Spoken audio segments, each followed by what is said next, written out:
Hi, I'm Jennifer Longden. And I'm Loren Worthington.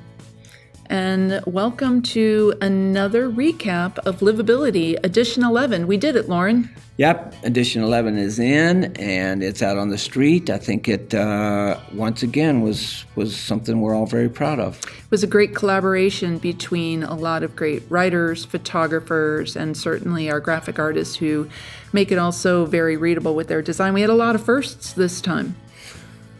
Including the first from a new photographer who shot a cover for us, Clinton McDaniel. Happy to see his work on the cover. It was a great photo. It's a great shot, and it really captures April well.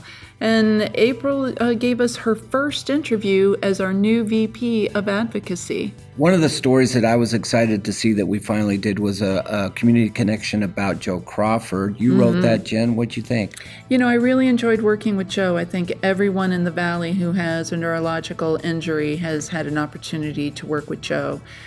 I know you have for a very long time. Yeah, Joe and I go way back, and I think probably more than anything is that she's involved in a lot of fun things in the community.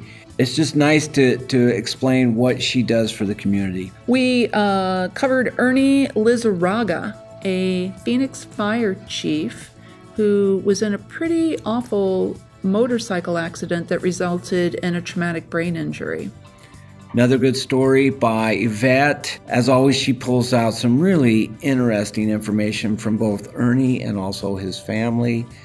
I took the photos of that. He's a really interesting guy to even be around. So we learned a lot from Ernie. The Paralympics will be starting soon. Where are they this year, Loren? South Korea. And we have a great story about a young man who is training for the Paralympics. Can you tell us a little something about Gabe?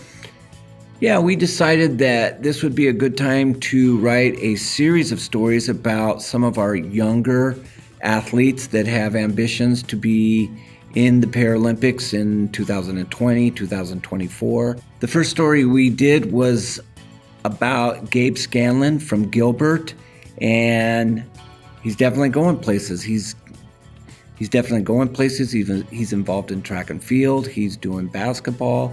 So I think that a lot of people are going to be hearing more about him in the years to come. Kirti did a story I really enjoyed in this edition, Cool Careers. It's the first time she's written that segment. She writes about Brenda Bean, who works for Daring Adventures.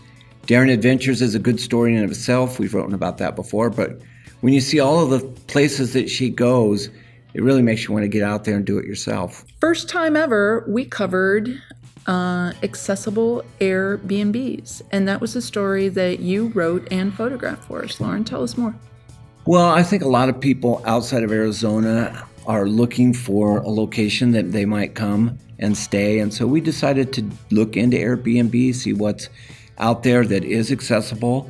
And then at the exact time that we were writing the story, they merged with Accomable, which was always doing accessible homes and condos. And so that's a good story about how Airbnb is looking to improve the accessible features of their website. And so we're going to keep going. We're going to keep doing stories about accessible Airbnbs. Really enjoyed our trip to Cottonwood when we got to visit Dead Horse Ranch State Park. And I've not ever seen that level of accessibility, Loren.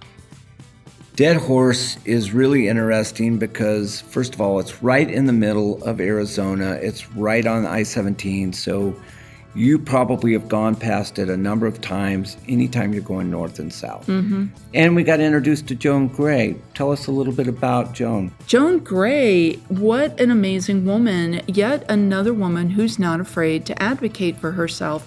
And her particular brand of quiet advocacy is part of what's made Dead Horse Ranch State Park what it is.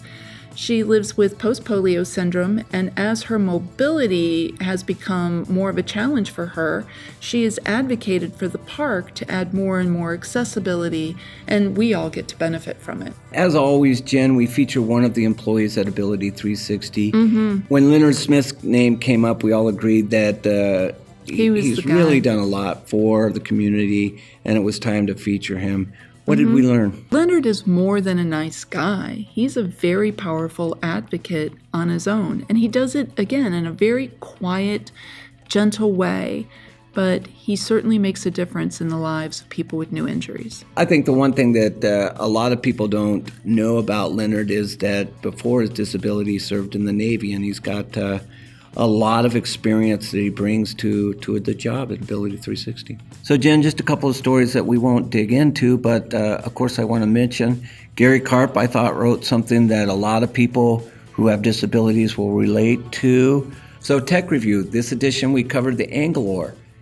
Interesting apparatus that goes on a kayak. Jen, do you think we can get you out on the lake?